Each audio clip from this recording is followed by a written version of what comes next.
ആകാശവാണി. നമസ്കാരം. പ്രത്യേക വാർത്താ ബുള്ളറ്റിൻ വായിക്കുന്നത് സുധിൻ സൈനുദ്ദീൻ. മലയാളത്തിലെ പ്രമുഖ സാഹിത്യ നിരൂപകനും എഴുത്തുകാരനും ചിന്തകനുമായ MK സാനു അന്തരിച്ചു.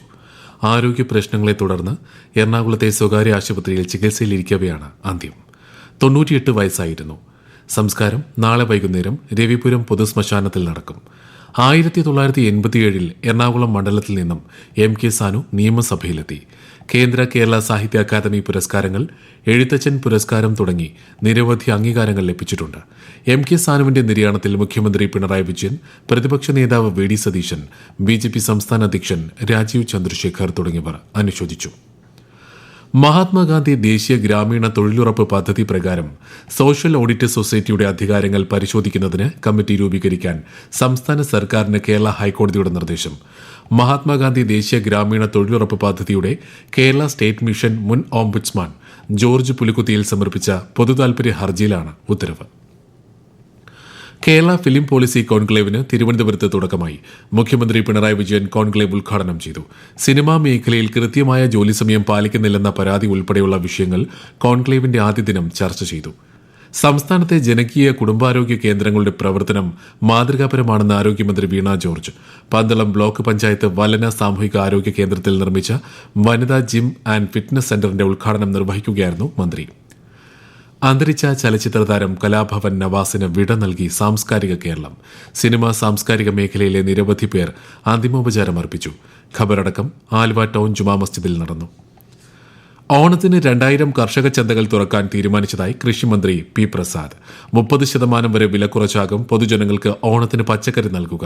വെളിച്ചെണ്ണ വില കുറയ്ക്കുന്നതിനാവശ്യമായ നടപടികൾ കേരഫെഡുമായി ആലോചിച്ച് തീരുമാനിക്കുമെന്നും മന്ത്രി അറിയിച്ചു. ഖാദി മേഖലയെ കൂടുതൽ ജനകീയമാക്കാനുള്ള പ്രവർത്തനങ്ങൾ നടത്തുമെന്ന് മന്ത്രി AK ശശീന്ദ്രൻ. ഓണം ഖാദി മേളയുടെ ഉദ്ഘാടനം കോഴിക്കോട് നിർവഹിക്കുകയായിരുന്നു അദ്ദേഹം. സെപ്റ്റംബർ 4 വരെയാണ് മേള. ഛത്തീസ്ഗഡിൽ അറസ്റ്റിലായ മലയാളി കന്യാസ്ത്രീകൾ ജയിൽ മോചിതരായി. NIA കോടതി ജാമ്യം അനുവദിച്ചതിനെ തുടർന്നാണ് ഇവർ മോചിതരായത്. പ്രത്യേക ഉപാധികളോടെയാണ് ജാമ്യം. തിരുവനന്തപുരം VSSCയിൽ ജോലി വാഗ്ദാനം ചെയ്യുന്ന വ്യാജ തൊഴിൽ റാക്കറ്റുകൾക്കെതിരെ ജാഗ്രത പാലിക്കണമെന്ന് അറിയിപ്പ്. തൊഴിൽ തട്ടിപ്പ് കേസിൽ സംസ്ഥാനത്ത് 5 പേർ അറസ്റ്റിലായ സാഹചര്യത്തിലാണ് മുന്നറിയിപ്പ്. ഒഴിവുകൾ VSSCയുടെയോ ISROയുടെയോ ഔദ്യോഗിക വെബ്സൈറ്റ് വഴി പരസ്യപ്പെടുത്തുന്നതാണെന്നും അധികൃതർ അറിയിച്ചിട്ടുണ്ട്. സൌഹൃദം മഹാവൃക്ഷമായി വളരട്ടെ എന്ന ആശയം പ്രചരിപ്പിച്ച് സൌഹൃദ ദിനത്തിൽ ഹരിത കേരള മിഷൻ 10 ലക്ഷം വൃക്ഷത്തൈ കൈമാറ്റം സംഘടിപ്പിക്കും. സൌഹൃദ ദിനമായ നാളെയും തുടർന്നുള്ള ദിവസങ്ങളിലുമാണ് തൈകൾ കൈമാറുക. ഒരു തൈ നടാം ജനകീയ വൃക്ഷവൽക്കരണ ക്യാമ്പയിന്റെ ഭാഗമായാണ് ചങ്ങാതിക്കൊരു തൈ എന്ന പേരിൽ പരിപാടി സംഘടിപ്പിക്കുന്നത്. ചിങ്ങമാസ പൂജയോടനുബന്ധിച്ച് ദർശനം നടത്താൻ ആഗ്രഹിക്കുന്ന ഭക്തർക്ക് വെർച്വൽ ക്യൂ വഴി ബുക്കിംഗ് ആരംഭിച്ചു. ശബരിമല online.org എന്ന വെബ്സൈറ്റിലൂടെ ബുക്ക് ചെയ്യാവുന്നതാണ്. കേരളത്തിൽ മഴ ശക്തി പ്രാപിക്കുമെന്ന് കേന്ദ്ര കാലാവസ്ഥാ വകുപ്പ്. ആലപ്പുഴ മുതൽ ഇടുക്കി വരെ 4 ജില്ലകളിൽ നാളെ ഓറഞ്ച് ജാഗ്രതയാണ്. കള്ളക്കടൽ പ്രതിഭാസത്തെ തുടർന്ന് തിരുവനന്തപുരം കാപ്പിൽ മുതൽ പൊഴിയൂർ വരെ നാളെ വൈകുന്നേരം മുതൽ മറ്റന്നാൾ രാത്രി വരെ ഉയർന്ന തിരമാലയ്ക്കും കടലാക്രമണത്തിനും സാധ്യതയുണ്ട്. മത്സ്യത്തൊഴിലാളികളും തീരദേശവാസികളും ജാഗ്രത പാലിക്കണമെന്ന് മുന്നറിയിപ്പ് നൽകിയിട്ടുണ്ട്. കേശവദാസപുരം തൈക്കാട് റോഡിൽ പെരിയംകോട് കലുങ്ക് പുതുക്കി പണിയുന്നതിന്റെ ഭാഗമായി ഇന്നു മുതൽ ഓഗസ്റ്റ് 4 വരെ ഭാഗികമായി ഗതാഗത തടസ്സമുണ്ടാകും. വട്ടപ്പാറ നിന്നും കേശവദാസപുരം പോകുന്ന വാഹനങ്ങൾ മരുതൂരിൽ നിന്നും മൊക്കോലയ്ക്കൽ വഴി മണ്ണന്തല പോകേണ്ടതാണെന്ന് അസിസ്റ്റന്റ് എക്സിക്യൂട്ടീവ് എഞ്ചിനീയർ അറിയിച്ചു. ഓവൽ ക്രിക്കറ്റ് ടെസ്റ്റിൽ ഇംഗ്ലണ്ടിനെതിരായ ഇന്ത്യയുടെ 2ാം ഇന്നിംഗ്സ് ബാറ്റിംഗ് പുരോഗമിക്കുന്നു.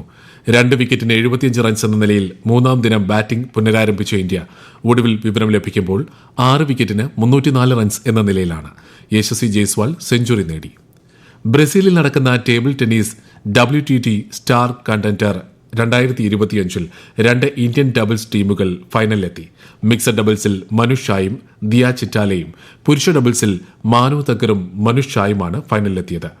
ഈ ടൂർണമെന്റിൽ ആദ്യമായാണ് 2 ഇന്ത്യൻ ടീമുകൾ ഫൈനലിലെത്തുന്നത്. തദ്ദേശ സ്ഥാപനങ്ങളിലേക്കുള്ള പൊതു തെരഞ്ഞെടുപ്പിന് മുന്നോടിയായി വോട്ടർ പട്ടികയിൽ പേര് ചേർക്കാൻ ഈ മാസം 7 വരെ അവസരം. അന്തിമ വോട്ടർ പട്ടിക അടുത്ത മാസം 30 പ്രസിദ്ധീകരിക്കും. അതത് തദ്ദേശ സ്വയംഭരണ സ്ഥാപനങ്ങളിലും ബ്ലോക്ക് പഞ്ചായത്ത് ഓഫീസുകളിലും താലൂക്ക് ഓഫീസുകളിലും വില്ലേജ് ഓഫീസുകളിലും കരട് പട്ടിക പ്രസിദ്ധീകരിച്ചിട്ടുണ്ട്. മാർ ഇവാനിയോസ് കോളേജിലെ രജത ജൂബിലി ആഘോഷത്തോടനുബന്ധിച്ച് ക്ലബ് MP ഇന്ത്യയും കോളേജ് പൂർവ്വ വിദ്യാർത്ഥി സംഘടന അമിക്കോസും സംയുക്തമായി വിന്റേജ് കാർ ഷോ സംഘടിപ്പിച്ചു. തിരുവിതാംകൂർ രാജകുടുംബാംഗമായ ആദിത്യവർമ്മ ഫ്ളാഗ് ഓഫ് ചെയ്തു. പ്രത്യേക വാർത്താ ബുള്ളറ്റിൻ കഴിഞ്ഞു. അടുത്ത വാർത്താ പ്രക്ഷേപണം നാളെ രാവിലെ 6:45.